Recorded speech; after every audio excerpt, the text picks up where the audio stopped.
함수의 뜻, 첫 번째 대응. 함수를 배우기 위해서 일단 대응부터 먼저 배웁니다. 대응이라는 게 무엇이냐? 공집합이 아닌 두 집합 xy에 대하여 집합이 두 개가 일단은 필요해요. 그리고 당연히 공집합이 아닌 두 집합이 필요합니다. 실제로는 원소가 굉장히 중요하거든요. 공집합이 아닌 두 집합, 대응, 나중에 함수도 마찬가지고 공집합이 아닌 두 집합이 필요하고 집합 x의 원소에 y의 원소를 짝을 지어주는 거, 요거를 뭐라고 하느냐? x라는 집합에서 y라는 집합으로의 대응이라고 한다. 자, 이제 두 가지를 알아둬야 되는데, 첫 번째는 집합이 몇 개? 두 개가 필요하다. x라고 하는 집합도 필요하고 y라는 집합도 필요하다. 두 개의 집합은 각각 공집합은 당연히 아니라야 되는 거죠. 그리고 분명히 x에서 y로라고 표현이 되어 있죠. 일종의 방향이 있는 겁니다. 방향. x에서 y로. 정확하게 대응이라고 하는 것은 x에서 y로의 대응이라고 하는 것은 x라는 집합에 원소가 있을 거 아니야, 그죠? 이 원소하고 y라는 집합에도 원소가 있겠죠. 또 원소가 있을 거예요. 이 두 개를 이렇게 대응을 시켜주는 거예요. 두 개를 짝지어주는 거예요. 원소들끼리도 대응이라는 표현을 써요.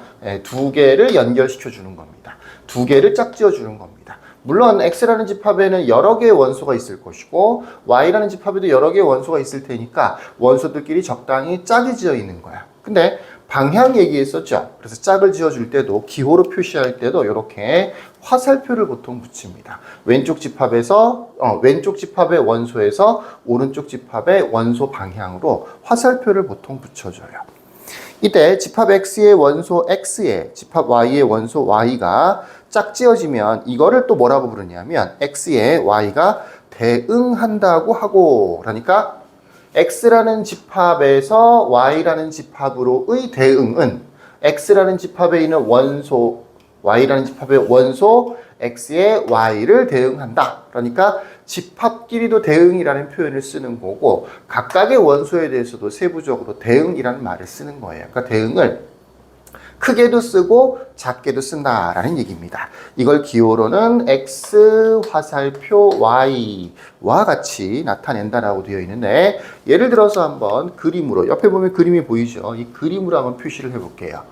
집합은 보통 벤 다이어그램을 그려주는데, 벤 다이어그램을 우리 그전처럼 이렇게 동그라미 한 다음에 뭐 1, 2, 3, 4 이렇게 하지 않고, 이렇게 하면 대응을 시켰을 때 짝을 지어줄 때 대응 짝짓기, 짝을 지어줄 때 그리기가 좀 불편해요. 그래서 약간 세로로 그립니다. 세로로. x라는 집합을 이렇게 세로로 그려서 원소들도 세로로 나열해요. 1, 2, 3, 4 뭐 이런 식으로 나열을 합니다. y라는 집합도 있겠죠. 역시 세로로, 그리고 뭐 a, b, c 이런 식으로 나열을 합니다. 각각의 원소는 어떤 식으로 구성되어 있는지는 잘 모르겠네요. 어쨌든 이렇게 되어 있습니다. x라는 집합이 있고요. y라는 집합이 있어요. 집합을 그림으로 표시할 때도 이렇게 좀 어떤 법칙 또는 좀 뭐랄까 편리한 방법 이런 것들이 있으니까 참고로 봐두도록 하시고요. 벤 다이어그램을 길쭉하게 그리고 원소들을 세로로 썼습니다. 뭐 E하고 C를 이렇게 연결을 시키죠. 짝을 지었죠. 이렇게 짝을 지는 게 아니고 방향이 있기 때문에 이렇게 화살표를 보통 붙여요. 뭐 4하고는 A를 연결시키죠. 뭐 E하고는 B를 연결시킵시다.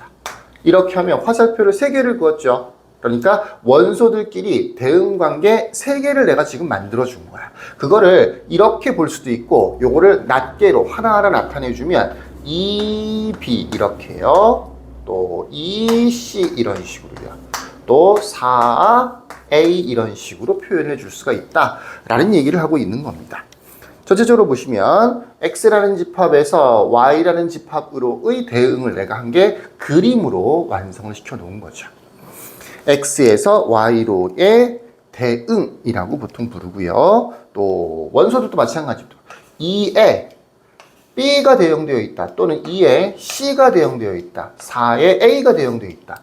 약간 어떻게 되는 것 같아요? 기준을 왼쪽으로 잡는 것 같죠? 2에 C가 대응되어 있고요. 2에 B가 대응되어 있고요. 4에 A가 대응되어 있고요. 1은 대응되어 있는 게 없죠. 3은 대응되어 있는 게 없죠. 거꾸로 볼 수도 있긴 있어요. A는 4랑 대응되어 있는 거고요. B는 2랑 C는 역시 2랑 대응되어 있는 거죠. 그렇게 볼 수도 있는데 기준을 보통 왼쪽을 기준으로 잡는다. 1에는 누가 대응되어 있느냐? 대응되어 있는 게 없어. 2는 B도 있고 C도 있고 그래서 두 번 표시가 될 수 있는 거죠. 화살표 하나가 대응 하나하나씩을 나타내는 표현이 되는 겁니다. 보통 X라는 집합이 이렇게 있고 Y라는 집합이 있고 원소를 나타낼 때 X라는 집합의 원소를 대표해서 보통 소문자 X를 많이 써요. 또 Y라는 집합의 원소를 대표해서 소문자 Y를 많이 씁니다. 대문자 XY는 집합들을 나타내는 것이고요. 소문자 XY는 원소들을 나타내게 되는 거죠. 이렇게 대응되어 있다라고 하는 겁니다. 그걸 기호로 XY라는 식으로 보통 표현을 한다. X에 Y가 대응되어 있다. 이런 겁니다. 기준을 왼쪽을 기준으로 잡아서 설명을 하는 경우가 많아요.